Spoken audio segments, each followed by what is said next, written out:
तो चुनावी माहौल में सियासी संग्राम में मुद्दों का अंबार है। चाहे उत्तर प्रदेश की बात हो, पंजाब की बात हो या फिर किसी भी राज्य में हो रहे चुनाव की बात हो, लोकल से लेकर नेशनल तक कई मुद्दे हैं। यूपी की बात करें तो कभी हिंदू मुसलमान, कभी जिन्ना, कभी कैराना, तो कभी बाटला हाउस एनकाउंटर। ऐसे तमाम तरीके के मुद्दों की गूंज सुनाई पड़ रही है और दिखाई भी दे रही है। लेकिन आज हम जिसकी बात कर रहे हैं वो ना कल मुद्दा था, ना अभी चुनावी संग्राम में इस पर शोर है और शायद आगे भी नहीं होगा। इसकी जमीनी पड़ताल के लिए आपको अयोध्या लेकर चलेंगे, लेकिन जिक्र राम मंदिर का नहीं होगा। भव्य राम मंदिर का काम जोर शोर से चल रहा है, ये पूरा देश जानता है। लेकिन आज हम आपको उस जगह लेकर चलेंगे जहां पर मस्जिद बनाने के लिए जमीन दी गई है। मस्जिद बनाने की प्रक्रिया जारी है, लेकिन अयोध्या का वो गांव जहां मस्जिद के लिए जमीन चुनी गई है, वहां के लोग क्या चाहते हैं, इस रिपोर्ट में देखते हैं।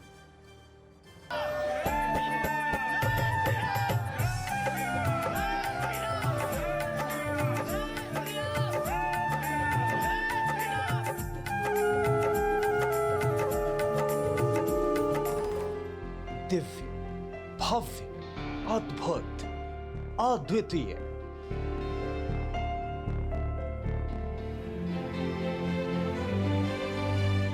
अयोध्या में ऐसा मंदिर बन रहा है जो हजारों हजार साल तक पुरुषोत्तम भगवान श्री राम की कीर्ति कथा कहता रहे। ये वो मंदिर है जिसके लिए सैकड़ों साल संघर्ष हुआ, 137 साल कानूनी लड़ाई चली और 9 नवंबर 2019 तक, यानी जब तक देश की सबसे बड़ी अदालत का फैसला नहीं आ गया, ये देश में चर्चा और विवाद के केंद्र में रहा।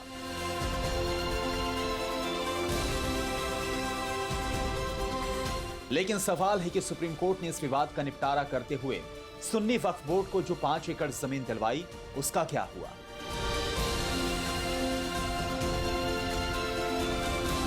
क्या वहां मस्जिद का निर्माण हो रहा है? हो रहा है तो मस्जिद कौन बना रहा है, कैसे बना रहा है? अगर नहीं हो रहा है तो काम क्यों अटका है? और हर सवाल से बड़ा सवाल ये कि अयोध्या के धन्नीपुर गांव में जो मस्जिद तामीर की जानी है, वहां के लोग क्या कह रहे हैं? एक हॉस्पिटल का निर्माण होना चाहिए, एक अच्छे उच्च स्तर का हॉस्पिटल, अच्छे स्कूल बनने चाहिए। हमारे क्या प्राइमरी से अच्छा कोई स्कूल नहीं है। हम मस्जिद विरोधी नहीं, मस्जिद भी बने लेकिन छोटी सी बन जाए, लेकिन ये दो चीज बहुत जरूरी है। इंटरनेशनल लेवल का कोई ऐसा स्कूल खोला जाए जिसमें सभी भाषाओं की पढ़ाई हो, उससे देश की भी तरक्की होगी और यहाँ के निवासियों की भी तरक्की होगी। यहाँ पूरे इलाके में कोई अच्छा हॉस्पिटल नहीं है, मस्जिद के साथ साथ हॉस्पिटल होगा तो सभी जो है भाइयों को उसमें भला होगा। अयोध्या में रामलला की जन्मभूमि से 25 किलोमीटर दूर बसे धन्नीपुर गांव की आबादी करीब 10,000 है। इस गांव और इसके आसपास 18 मस्जिद पहले से है, लेकिन शिक्षा के लिए जरूरी सरकारी स्कूल एक भी नहीं। धन्नीपुर गांव में कोई सरकारी अस्पताल भी नहीं है। अयोध्या का सिविल अस्पताल भी इस गांव से करीब 28 किलोमीटर दूर है। यही वजह है कि यहाँ विकास का वजन धर्म और मजहब से ज्यादा दिखाई देता है। यहाँ पर एक इस्लामिक यूनिवर्सिटी भी होनी चाहिए। क्षेत्र में कोई भी डिग्री कॉलेज नहीं है और यहाँ हर जात हर बिरादरी के लोग यहाँ रहते हैं। एक कोई बड़ा डिग्री कॉलेज हो जो पूरे क्षेत्र का कॉलेज से विकास हो, साथ साथ हॉस्पिटल हो। यहाँ ना अस्पताल है और ना कॉलेज है, इसलिए सबको जरूरत है, हर वर्ग को जरूरत है। धन्नीपुर गांव में मस्जिद की नींव पिछले साल 26 जनवरी को रख दी गई। अब नक्शा पास होने का इंतजार है। उम्मीद है कि यह काम भी जल्द ही हो जाएगा।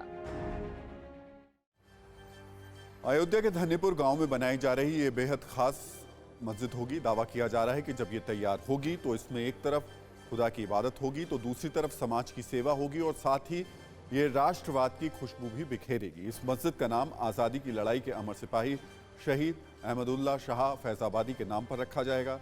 शहीद अहमदुल्ला शाह फैजाबादी ने 1857 में आज़ादी की पहली लड़ाई में हिस्सा लिया था।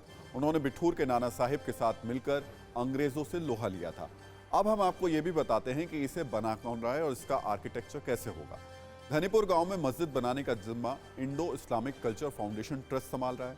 15 सदस्यों वाला ये ट्रस्ट सुन्नी सेंट्रल वक्फ बोर्ड ने बनाया है। फिलहाल इसमें 9 मेंबर हैं। ये बात साफ हो चुकी है कि मस्जिद के नाम में बाबरी शब्द का इस्तेमाल नहीं होगा। मस्जिद को सोलर लाइट से रोशन करने का इंतजाम किया जाएगा। मस्जिद के निर्माण में मॉडर्न आर्किटेक्चर का इस्तेमाल होगा।